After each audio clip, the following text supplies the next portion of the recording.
Dear viewers, a warm welcome to our EFEX webinar on the coal phase-out debate in Germany.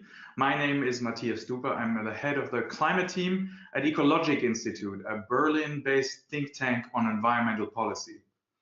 EFEX, that stands for Energy Future Exchange, and is the name of a joint project that we are carrying out with our sister institute in the US, Ecologic Institute USA, and the American Council for an Energy Efficient Economy, ACEEE. The EFEX project is funded through the European Union's program on the Transatlantic Civil Society Dialogue, and we are particularly grateful for the support of our contact points inside the European Commission, which are based in the EU delegation to the United States. EFEX aims to create a dialogue and an exchange on a range of energy and climate policy related topics. Specifically, it focuses on issues related to renewable energy deployment, the increasing of energy efficiency, and also innovative mobility concepts. But in this specific webinar, we want to focus on an aspect of the transition to a climate-friendly energy system, which is to move away from fossil fuels, specifically coal, as a source for energy generation. And we do take the example of Germany, as it is right now in the process of deciding on the future of its coal power. A stakeholder process to discuss these issues and try to come to a compromise solution that will be acceptable to all constituencies was started sometime in 2018 and concluded in early 2019. And here today to tell us more about that specific process is my dear colleague Benjamin Goerlach, who is the head of the economics team at Ecologic Institute. Thank you very much for being with us, Benjamin. Thank you very much, Matthias, and hello to everybody. So the reason that we've invited Benjamin to join us here specifically is that he was involved in the Coal Phase-Out Commission, as that stakeholder process was called. And he was acting as a scientific support person for Dr. Barbara Pretorius, herself an academic who was one of the chairpersons of that commission. And so he's been able to have a peek behind the curtains of that commission and the stakeholder dialogue. So Benjamin, to get us started, kindly start out by explaining a little bit, how did Germany get to that point? Who was involved in that stakeholder process? And then, of course, what did they conclude with? Yeah, thank you very much. Now, it's been a very interesting half year that I got to spend in that process, and very, very insightful to see basically the emergence of a compromise between all these stakeholders, and culminating in a very intense last night where at 4:30 in the morning then a compromise was reached and adopted. To describe the way there, let's sort of start with the basics. Where does coal power stand in Germany right now? Right now, 2017 is the data that you see here now. One thing that's important to realize is we have, there's two types of coal. There's lignite, brown coal, and there's hard coal. Lignite is mined in Germany and in 3 lignite mining regions, 2 of them in the east and 1 of them in the west. And these are the big brown power stations that you see on the map. They account for 20 gigawatt of installed capacity, which is bit less than half of the installed coal capacity. Hard coal has a bit more capacity, but because of the economics, lignite runs more often and produces more power. So in terms of the contribution to power generation, lignite is more important than hard coal. Altogether, coal accounts for about 37% of power generation in Germany. So just last year it was that the contribution from renewable energies for the first time exceeded that of coal, but it's still a sizable chunk in the German power mix. And therefore, phasing out coal, of course, is a really big project for the German energy sector. One thing to realize, I said lignite also is mined in Germany. Hard coal mining ended last year in Germany. There was 1 mine that was or 2 mines that were still open, kept alive by subsidies. they were eventually closed, and so right now all the hard coal is imported. As you can also see on the map, the hard coal generation is much more distributed within Germany. It's basically there where the economic centers are, and so it is less of a regional issue, and because there's no mining involved, there's also less jobs involved. So the really contentious points were the lignite phase out, or the more contentious points. Now, with all that coal in the mix, it's no surprise that that has been a problem for emission reductions in Germany. If you want to move to the next slide, you see there a chart of how German greenhouse gas emissions have evolved over the years. And there was a marked reduction in emissions after the reunification, and also driven by climate policies. But basically, it's safe to say for pretty much the last 9 years, we've seen very little reduction. We did see a small reduction in the last year due to weather effects, but by and large, the emissions were quite flat. There's a small, at the bottom of the charts, you also see the contribution from lignite and hard coal. There was a small reduction in coal-fired power generation, but not nearly enough to get Germany in line with its climate targets. So right now, Germany is set to miss its emission reduction target for 2020, which was a 40% reduction. We expect to get between 32 and 35% reduction in greenhouse gas emissions. And one of the reasons for that is indeed that we do have an energy transition. We do have a very rapid growth of renewables, but that did not translate into a reduction in coal-fired power generation, or not at least at the scale that that would have been required to meet Germany's energy targets, or its emission targets. So it was clear that something needed to happen. We need to see action, of course, also in other sectors, in transport and buildings, but we also need more emission reductions in the power generation sector. And so, therefore, the issue basically was on the political agenda. As you recall, there were German elections in 2017, and it took a while for the government to form itself, and the government that we now have, a grand coalition as it's called, of Social Democrats and Christian Democrats, they could not agree on what to do about coal and about the future of coal. So it was an issue that was debated, but in the coalition agreement they couldn't resolve that. So their solution was, well, then let's institute an independent commission, and they should answer. Basically, they should come up with an answer to the question of the future of coal. And that was the commission that I'm going to talk about in a moment. So it was basically born out of a political compromise. They couldn't agree on a concrete end date, and therefore that commission had to come up with a solution. There's one important development that also ought to be mentioned here, which took place last summer and coincided also with the start of the coal phase-out commission, which was the political debate and also the protests around Hambach, the forest in the Rhineland, that's right at the edge of one of the lignite mines. And as listeners might have picked up in the news, there was a period of very intense protests around that. There were people occupying the forest, but there were also peaceful mass protests with tens of thousands of people marching, basically to protect the forest. And then that kind of led to a situation where it became clear that coal is has the potential to be a politically very salient point or a very strong conflict, culminating also in a court decision that was reached in a verdict in November last year, that basically halted the or meant that until the legal issues are finally resolved, there can be no further deforestation of the Hambach forest, and that basically put also into question what the future of coal in that part of Germany would be.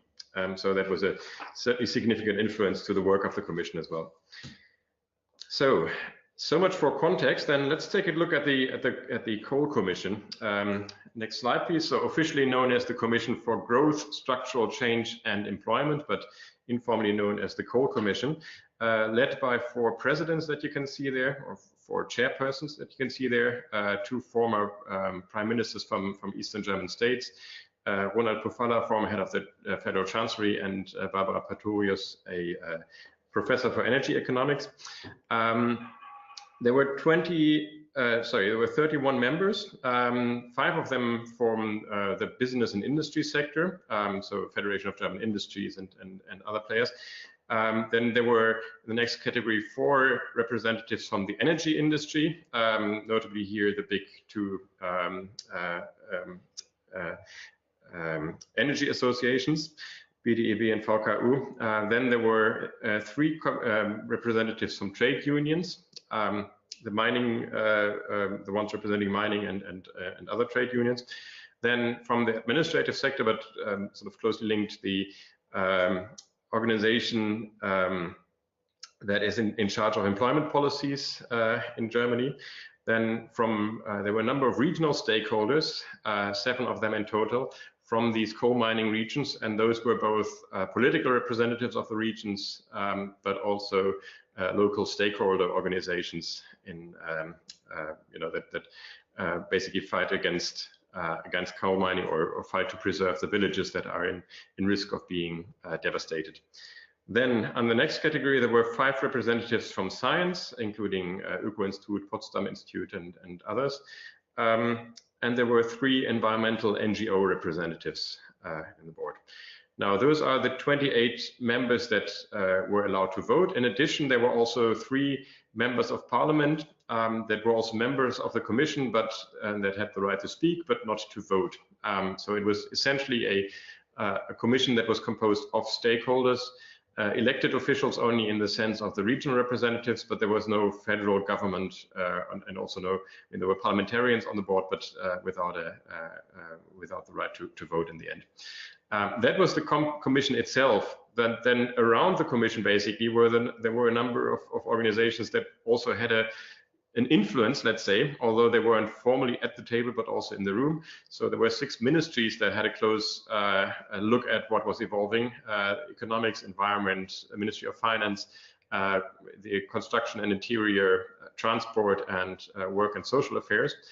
And then there were also the Länder, the federal states in Germany, above all the 4 federal states where lignite mining takes place: Saxony, Sachsen-Anhalt, Brandenburg, and North Rhine-Westphalia. But then also 2 other Länder, Niedersachsen and Saarland, that have a higher concentration of hard coal power plants. So that was pretty much the setup of all the stakeholders that were involved. Some of them at the table with voting rights, but some of them kind of in the room, but in a different function. And that was the group that then met 13 times over the course of 9 months to broker a compromise of recommendations. Now, let's take a look at some of the most contentious points in that negotiation process. I think above all, it was certainly the speed and the ambition of the coal phase-out. So the question, by when should coal come to an end? It was part of the mandate of the Commission to recommend when coal combustion or electricity generation from coal should come to an end. But how quickly that should happen was contested. There were huge discussions on how the phase-out would affect electricity prices and how security of supply could be enabled. Obviously, Germany is also in the process of phasing out its nuclear power by 2022. And so we now have a situation where nuclear goes out first, but then in parallel, we also take off coal capacity. And so that was an issue of concern, what that would do to security of supply and stability of the grid. There was huge discussion on the effect on local employment and economic outlook for the coal mining regions, so particularly focusing on these lignite mining regions in the east and the west of Germany. There was quite some discussion on the regional distribution, particularly between east and west. Who should go first in terms of phasing out, but also where should the money go? Who should receive assistance in what order? there was much discussion as well on the question of flexibility and the potential for revisions in the process. So one of the items that came up there is, well, we're looking at a long-term transformation over the next 20 years in Germany, and then the question is, that can all work well if certain parts of the puzzle fall into place, if renewables are expanded and if the grid is expanded. But what happens if these conditions are not met? Then where does that leave us? And at what point can there be actually revisions to accelerate the process, or to slow it down, or to perhaps even reverse it? And then last not least, one highly contentious issue was this, in German dubbed, the question of Wald und Dörfer, the forest and the villages, the Hambach forest and the villages in the coal mining regions that are right now still have the prospect of being torn down over the next 20 years. How many of these villages or which villages could still be kept in place and protected? So those were, I think, the most contentious points that were discussed in the Coal Phaseout Commission, and some of them indeed kept us quite busy for quite some time before getting to an end result. So I can imagine. If you allow a quick interjection here, so you've described the setup and the many different constituencies that were gathered around the room and around the table.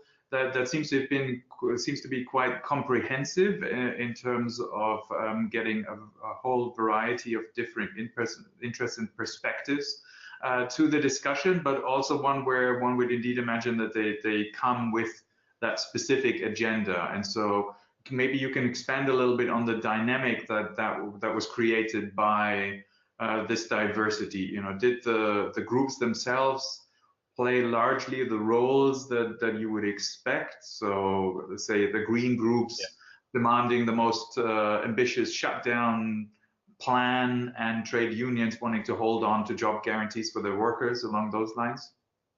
Yes, pretty much. So indeed, the idea of the Coal Phaseout Commission was to have a balanced composition of these different interests, and to basically have all the relevant stakeholders around the table, in order also to have a compromise in the end that would have the sign-off and the support from all the major stakeholder groups, so to really represent a consensus for society at large. And indeed, it was obviously all the players represented certain interests, and they stood up for these interests. And I would say in most instances there were a few surprises. By and large, the players represented, spoke up for the interests they would represent, that you would expect them to. There was some nuances. I mean, one of the interesting things that there was a bit of movement for certain actors, or there's quite some movement for certain actors.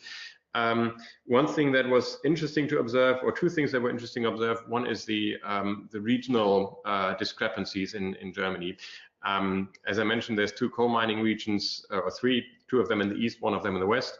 The west is in the province of North Rhine-Westphalia, that is traditionally coal country. And I would say that was perhaps a little bit surprising, that there was more movement than could have been expected from the North Rhine-Westphalian representatives. One of the reasons is that they started a bit earlier than the colleagues in the east to envisage a future beyond coal. So the thinking and discussion process is somewhat more advanced in that part of Germany. They also have it easier because it's basically one province or one federal state that has to come up with answers, whereas in the east we talk about three different federal states that have to agree with different political majorities, etc.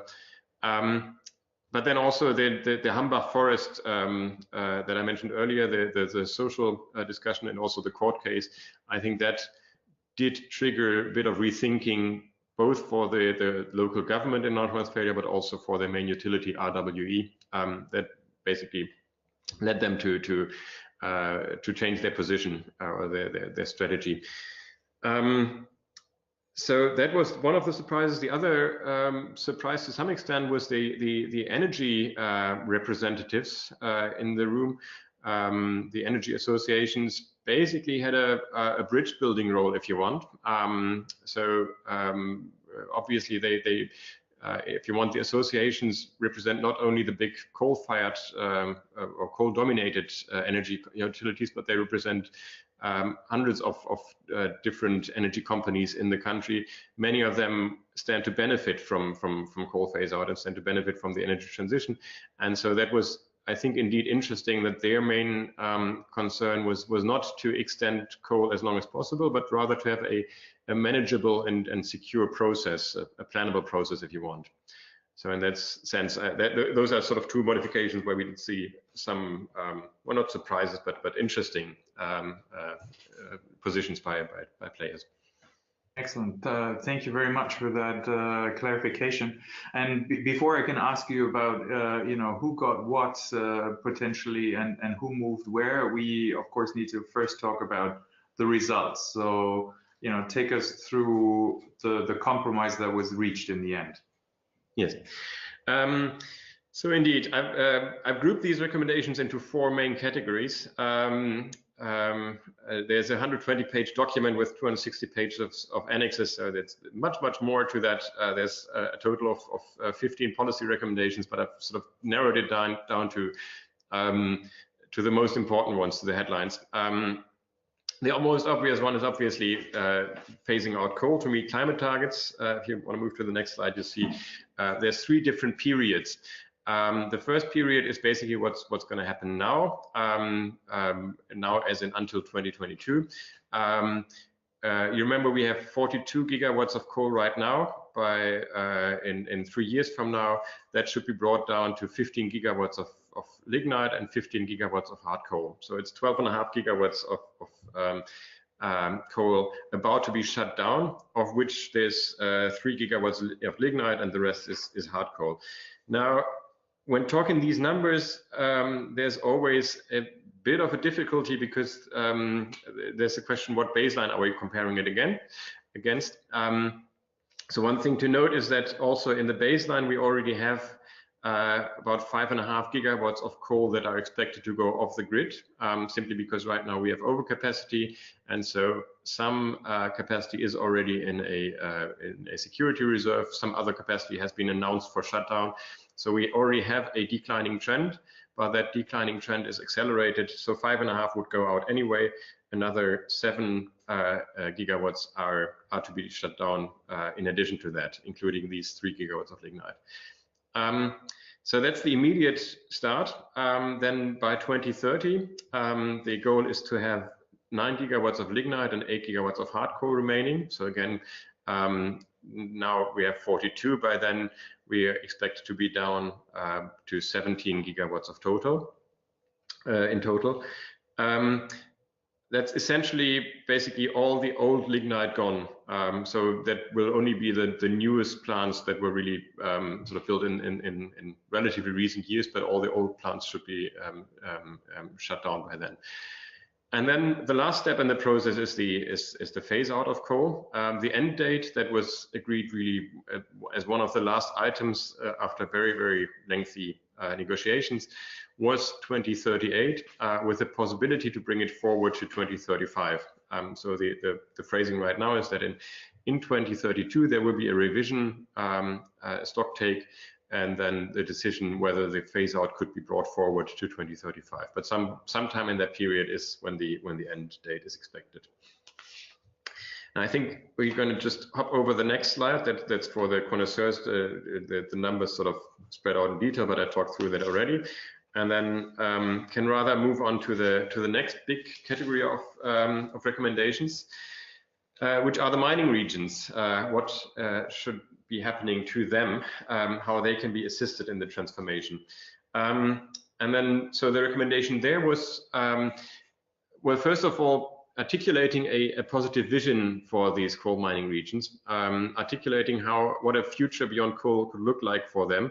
That obviously was something that the Commission didn't do itself, but where it had input from the regions, but then tried to, together with the regions, to come forward with an outlook, with a positive vision, what trajectories we could see for economic, technological, social, and cultural development, and how these regions could be reinvented, if you want. So not surprisingly, one common element is that the coal mining regions all see themselves also in the future as energy regions, but then based around clean energy technologies. So I think that was if you want, the common narrative for what should become of these regions. There is an immediate assistance program was decided, effective basically starting this year already. But there was also long-term transition support. So that was one of the items that was agreed between the lender and the federal government in the process, that there should be a support of up to 40 billion euro over a 20-year period for infrastructure projects and also for other projects to be implemented in the region, to basically then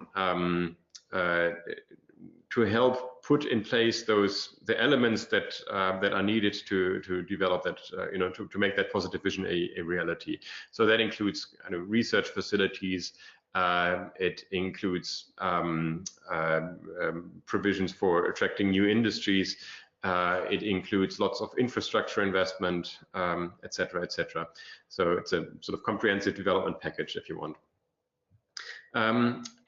Contested as well was as part of that also provisions to accelerate planning in the regions, simply because well, right now, if you want to build a new a railway line or something like that, it can easily take a decade before that happens. And so therefore one of the agreements there was also to use all flexibilities possible to accelerate planning and construction to make these new developments a reality. So that was in terms of assisting the coal mining regions. Another big part was recommendations for a modernization of the power sector. So I think one thing that's important to realize, it's not only recommendations about phasing out coal, but it's also recommendations about what this future power sector should look like in Germany.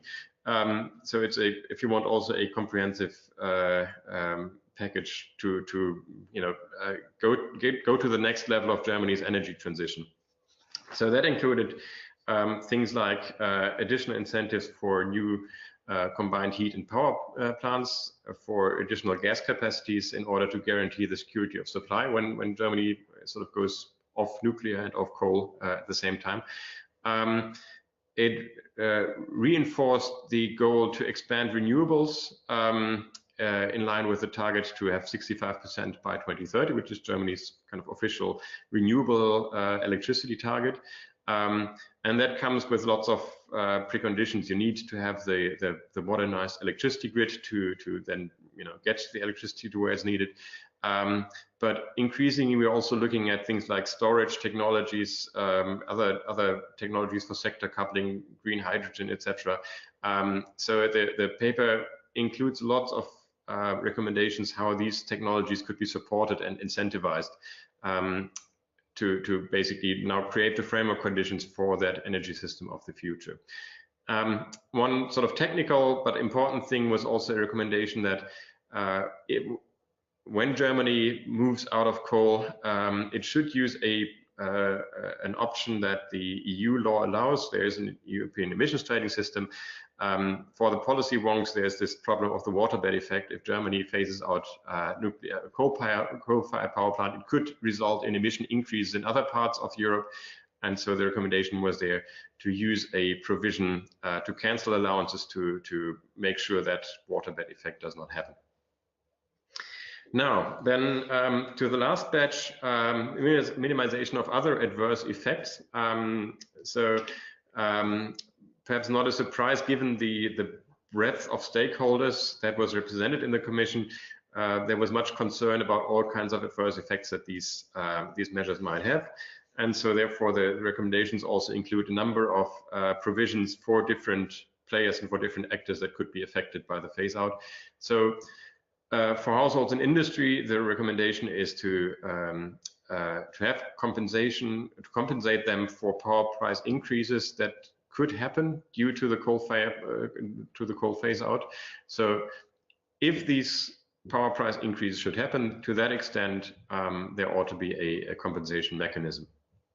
Whether that's going to happen is a contested issue, but if it happens, then there should be a compensation. For utilities, there was agreement that the early retirement of coal-fired power plants should be compensated. There will be, in the early years, a negotiation solution where, and also for lignite, also for later years, there will be a negotiation solution where government basically agrees with the utilities on how much compensation there ought to be. Importantly, the compensation amounts are expected to fall over time. So the earlier you shut down, the more you stand to receive in terms of compensation. And also importantly, the compensation is linked to funding for recultivation of the lignite mines, but also to put utilities in a position to fulfill their social obligations towards their workers. And then last but not least, for employees, to the extent that the coal phase-out might represent hardships for coal employees in the power plants and also in the mines, there was the recommendation to basically pursue active labor market policies and also have sort of a compensation solution for those employees that stand to possibly lose their job. There is a sort of hierarchy of measures. There's plenty of measures for requalification, retraining, etc., etc., etc. So it was clear that that should be the last resort. But if no other solution is possible, then that compensation ought to be part of the package. So that's, in a nutshell, the very short summary of what these recommendations were. And then perhaps we can sort of take it from here and move into a bit of a discussion. Yes. Thank you very much, Benjamin, for outlining the full scope of the recommendations. I appreciate the clustering.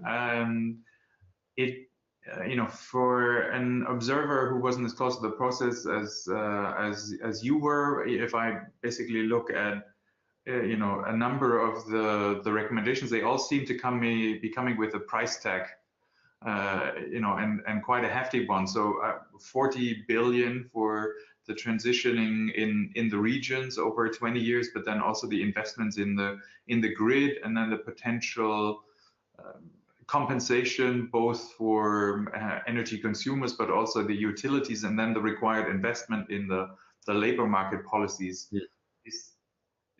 What do you make of the results, overall? That would be good to have. And then I know you've also looked at how this German set of recommendations now, because that's not government policy yet formally, right? And we'll get to that in a second still. How does that compare with what others are doing? And before you get there, you allow me one additional point, because for those of us who are not watching the recording but are viewing us live, there is a function in the system that allows you to ask questions. So please come forward with those, and then we can pick some of those up in the next round. Thank you. Mm-hmm. Excellent, thanks. Yes, so indeed on the price tag, that is a criticism that has been raised, that basically what has happened here is stakeholders getting together and then agreeing on a rather expensive package where all the different interests are catered for, because one of the, if you want, it was kind of the Ministry of Finance or the taxpayer was not at the table or was not raising their hand. So that criticism has been raised. I think it's important to nuance that a little bit. There were quite some high numbers that were kicked around.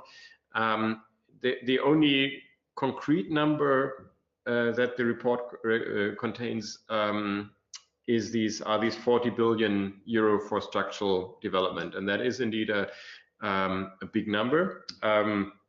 So that's 40 billion over 20 years, so 2 billion per year for these three coal mining regions. One question there is, now these three regions we're talking about, at least two of them are indeed struggling regions that have a lot of catching up to do, that have a lot of sort of need to diversify their economies, and also without the coal phase out, they would have had to invest into infrastructure. And so at least some part of that, and I can't tell you how much, but at least some part of that would have been necessary anyway in terms of assisting those regions. Also, of course, it's not money that goes out of the window, but it's investing into the energy future. So as I mentioned, one of the features for those regions are that they want to reinvent themselves as clean energy regions. And so in a sense, then these, at least hopefully a big part of these 40 billion is indeed an investment into that energy future. For the other cost items, I mentioned compensation to utilities. Well, that depends on the negotiation outcome between the government and the utilities. And as I mentioned, not all of that, or the report also makes it clear that the money is not simply sort of there to be dished out to the shareholders, but also that it should be tied to the obligations that these companies have towards their workers, but also for recultivation. So, and that should be part of the negotiation agreement. These negotiations are ongoing, and right now it's difficult to say where they will be leading. You find numbers in the press, and some of the CEOs have come forward with their demands from how much they want to see. But basically, that's to be seen how much it will be. I think, generally speaking, there was a bit of discussion, not a lot of discussion, but a bit of discussion whether there should be compensation at all, or whether we might just the Commission might just recommend to shut down without compensation. Obviously not a position that the energy sector would have agreed to, but it was in the room as an item. I think the downside that everybody sees, and also that green NGOs would have seen, is that creates a huge risk. So if the German government had decided to shut down without compensation, then the result would have been, of course, very protected court cases against the shutdown decision, and then we might battle over this in court, or Germany might be battling over this in court for the next years. So it had to on nuclear, as it had to on nuclear.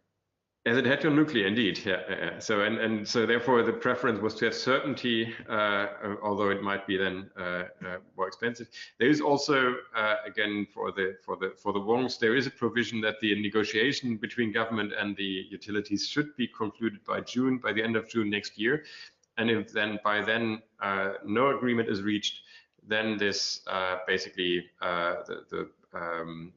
the unilateral shutdown will come in. So then the government basically use regulatory force to shut down the power plants as a basically stick behind the back, if you want. And then the last big item, cost item, the compensation for electricity price increases. There, as I mentioned, the wording is that part of the electricity price increase that is due to the coal phase out should be compensated. Now, how much that is going to be is unknown. In the Commission we've seen a bit of different modelers have presented their predictions of what a coal phase out might do to electricity prices, and there was a broad range of estimates ranging from very significant increases to even a reduction in electricity wholesale electricity prices. So there might be an effect where the coal phase out itself might drive up prices, but then expansion of renewables has a sort of softening effect on the wholesale power price. So in the end, what's going to come out, we'll see. But there is a possibility that part of the price tag will not be as high as it's made out to be. Right. So in the end, that would be kind of the long answer to a short question. You also asked about what's happening in other parts of the world. Well, maybe first yes. We go to the assessment of the results. I think that would be great. Yes, indeed. So the question, how good or how bad is the result? Well, on the positive side, it's of course a case of a half full or half empty glass, depending how you look at it. On the positive side, there is a result that was not a given when these negotiations started, because the mandate that the Commission had was quite broad and the interests were quite diverse. And obviously the starting position, if you know, between Greenpeace and the trade unions or the representatives from Eastern Germany were essentially completely incompatible. And so the fact that in the end 27 out of the 28 members raised their hands and voted for this compromise is a strong signal in itself. So we have a societal consensus on ending coal use in Germany and the conditions.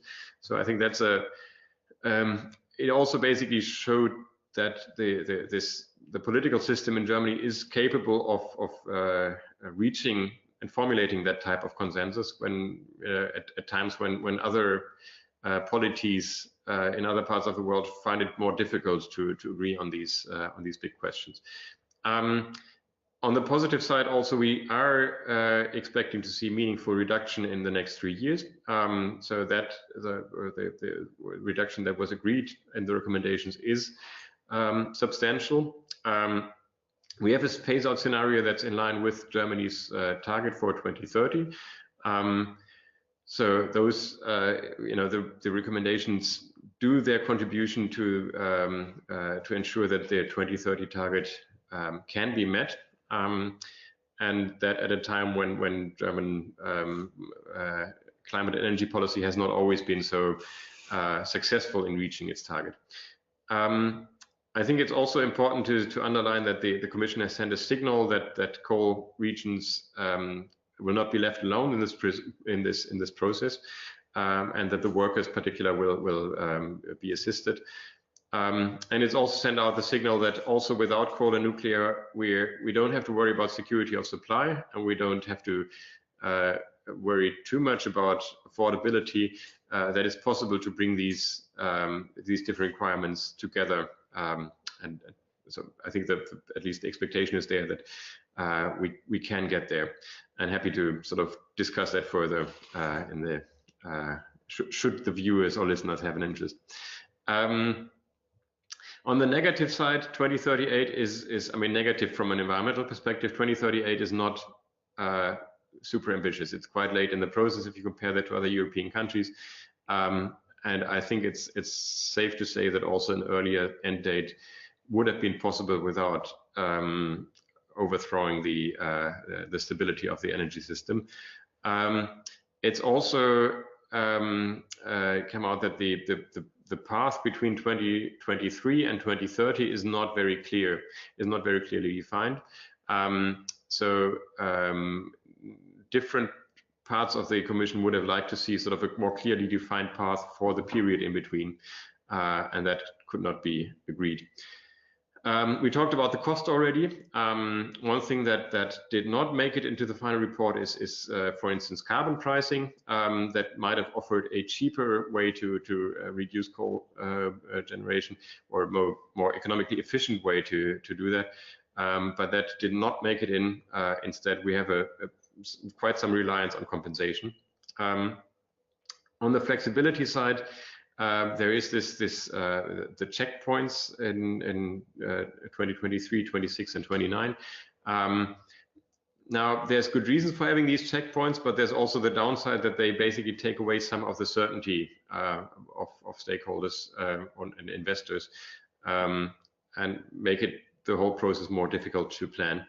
And then last but not least, well, you can also ask yourself whether this emphasis that we've had on the coal mining regions and the coal jobs, whether that's entirely justified, also given the big transitions that we're about to see in other parts of the German economy.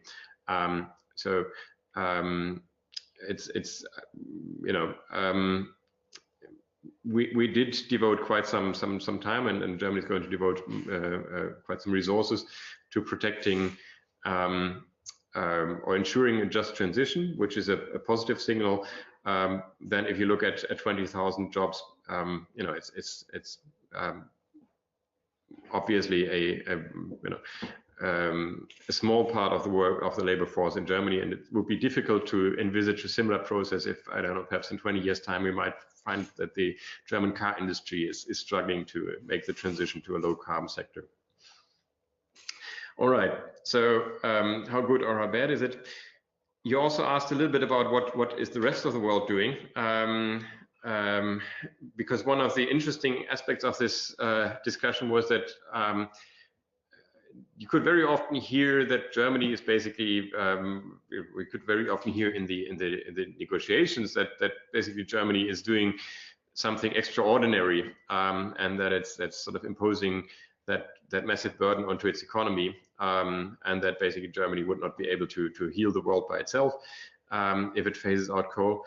Where interestingly, if we look around ourselves in the European Union, lots of our neighbors have started to tackle coal. If you want to move to the next slide, you see an overview of coal mining in different parts of Europe and the end dates that have been agreed.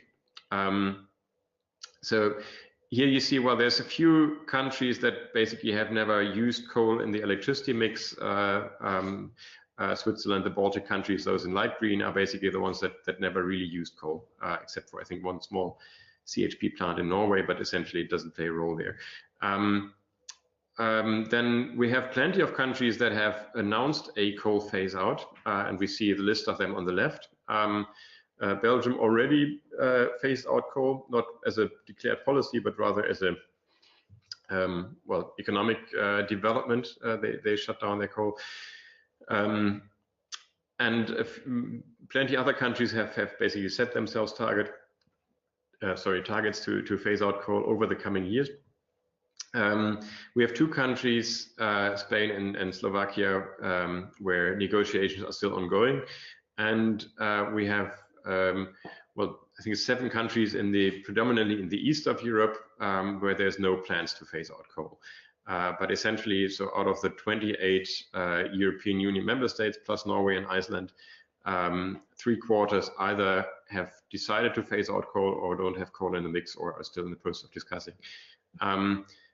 That said, one should also bear in mind that in most of these countries, coal does not play as significant a role as it does in Germany. So what you see also on the left-hand side, that these percentages is the amount of power generation that comes from coal. And as you see, for many of those countries, if you look at France or Sweden, coal does not really play a substantive role. And so therefore switching off coal is much less of a challenge. There are a few in the later years, if you look at Netherlands or Denmark, where the challenge is also not trivial. So that puts it a little bit into perspective. So you could say Germany with 2038 or 2035 is at the rather a latecomer, not a pioneer in this process. But then also the challenge is perhaps more substantial here than it is in other parts of Europe. Thank you very much for that additional comparison, Benjamin. We have a couple of questions that have come in, and we won't be able to tackle all of them, but I'll give you a couple and together. First off, and that was one I wanted to ask myself, you mentioned that 27 out of the 28 members voted in favor, but who voted against or abstained? That's on the trivia side of things, but yeah, there might be an interesting story behind that. Then there are a couple of questions with regard to the economics of it. The question: do companies not already face an increasing CO2 price, and to what extent is that the additional shutdown schedule necessary in that context? Mm-hmm. And I think a question that you may have touched upon: where is essentially the money coming from? Mm-hmm. The various are supposedly to be coming from. We all know this is a stakeholder dialogue who came up with recommendations. This wasn't the government putting forward a plan. Yeah, indeed. So to tackle them one by one, so the one question, the one person that did not raise her hand is Hannelore Wodke, who was in the commission representing local grassroots organization in Eastern Germany in the Lausitz region, and representing villages that are at risk of being dug up. And basically, she fought to have language in the, or stronger language in the recommendations about the protection of these villages. And since that was not possible, she basically saw her one of her red lines violated. The Hambach forest did get a mention. The Commission declared that it would be desirable to preserve the Hambach forest. Now, desirable is perhaps not the strongest of languages, but it's I think an important enough signal that forest would stay. But basically, she was Hannelore Wodke was not. Hambach is in the west, and she, representing the east, did not find that her conditions would be met. For the CO2 price, indeed, that's an interesting question because it does change the baseline that we're talking about. The question, what would have happened in the absence of that coal phase-out discussion? We've seen a very significant increase in the CO2 price. That's now at sort of around 25 euro, I believe, was the latest. And that is not at a point where it makes it uneconomical to run coal-fired power plants, but we're getting into the area, not for lignite, but certainly for hard coal. If we were to see higher CO2 prices into the 30s or even 40s, then increasingly it would become uneconomical to run hard coal-fired power plants in Germany. Certainly at a time when we have overcapacity in the market anyway. And so that also, of course, plays into that compensation question. How much compensation do you still want to pay if the power plant is not really making that much money anyway? So there is a linkage to these topics. At the same time, though, I think we would have not, the carbon price by itself, the ETS price by itself would not have been enough to bring about the coal phase-out transition. It's just the fact that lignite is, lignite in particular is so cheap to mine and to produce power from that you would need a much stronger carbon price signal, perhaps into the sort of 50s or 60s of euro to drive lignite from the electricity mix through the ETS, and we don't have projections that would see a carbon price that high in the forthcoming future. That said, though, this is also a question for the 2030s. I mean, there was discussion whether 2038 isn't really late, and it is indeed a later year, but there might well be scenarios where in the 2030s, with higher CO2 prices and also with falling costs from renewables, we might actually see an accelerated shutdown of lignite for economical reasons, because it's then no longer economical. So we might come back to that point in a few years. And then the third and last question there, where would the money come from? No, so first of all, as you rightly mentioned, these were recommendations from an independent commission that was initiated by the government. It's not official government policy. That said, it is a consensus that was carried by a large and broad group of stakeholders. And so my expectation is, and that's what we're seeing, that the government takes these recommendations quite seriously and tries to implement them, or does its best to implement them in the way that they were phrased. Where would the money come from? Well, it was quite clear that this is a sort of, or the representatives of the coal mining regions in particular made it very clear this is a federal government issue. It's the federal government that is pursuing its climate targets, and so therefore the prime ministers of the coal mining states made it very clear it's the federal government that would have to pay for that, and so that's where you would see the money coming from. Thank you. And I think the important question we can take as a segue from that last answer is about, what's the process looking like from here? What does it now take for those recommendations to become official policy? and specifically was a question raised by one of our viewers. And then in connection to that, to what extent can one currently get a sense of the potential risk that it doesn't? Yeah. So indeed, now the ball is back in the political arena, if you want. That was the government kind of played the ball to the Commission and said, okay, well, you get together and you forge a deal. The Commission handed over its recommendations to Angela Merkel herself and to the ministers that were involved, and now it's with the federal government to implement them. There is some movement. What is moving ahead is the structural development part of the package. So there we have now a bit later than what was anticipated, but we have basically a first elements of such a package that are negotiated.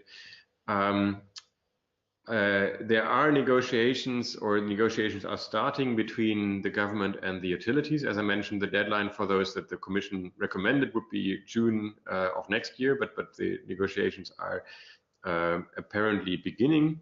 And there is work. There are announcements by ministers that in this year still we will see a law for like a coal phase-out law that's been announced that will be put forward. As I mentioned, there is a certain reason to assume that the government will want to stick to the recommendations, simply because, like, as long as it keeps to the letter and to the spirit of these recommendations, that means the stakeholders would then you would have the buy-in of these stakeholders that were represented assured in the process. Whereas if the government starts deviating in one or another direction, then I'm quite sure that these stakeholders will take that as a reason to walk away from the compromise. So I think that's in itself a strong political factor. Whether that means we're going to see that recommendations put into law before the end of the year, well, there's different signals, I would say. Yeah. It's also like one element is that Germany is on different fronts negotiating its the future of its climate and energy policy. There is also the discussion on a climate change law happening in parallel, and these processes obviously also have some interconnection. So let's see how that all plays out. Your guess is as good as mine, I would say. But we're about to be out of time. There are 3-4 more questions down the line, but I suggest that we invite anybody who still had a question that they specifically wanted to have answered. Feel free to get in touch with us on the ecologic.eu website. You can find our respective profiles and put through your question there. We very much appreciate everybody's interest and attendance, and specifically Benjamin for capturing the process description and the outcome, and giving us a sense of how you are assessing the overall outcome, plus that future outlook, and putting it all together in the space of under 1 hour. That was really excellent. Thank you so much. Thank you very much. Pleasure. And please, everybody, feel free to visit the EFEX website for additional information, and for joining any of our future webinars and/or events. Thank you very much indeed.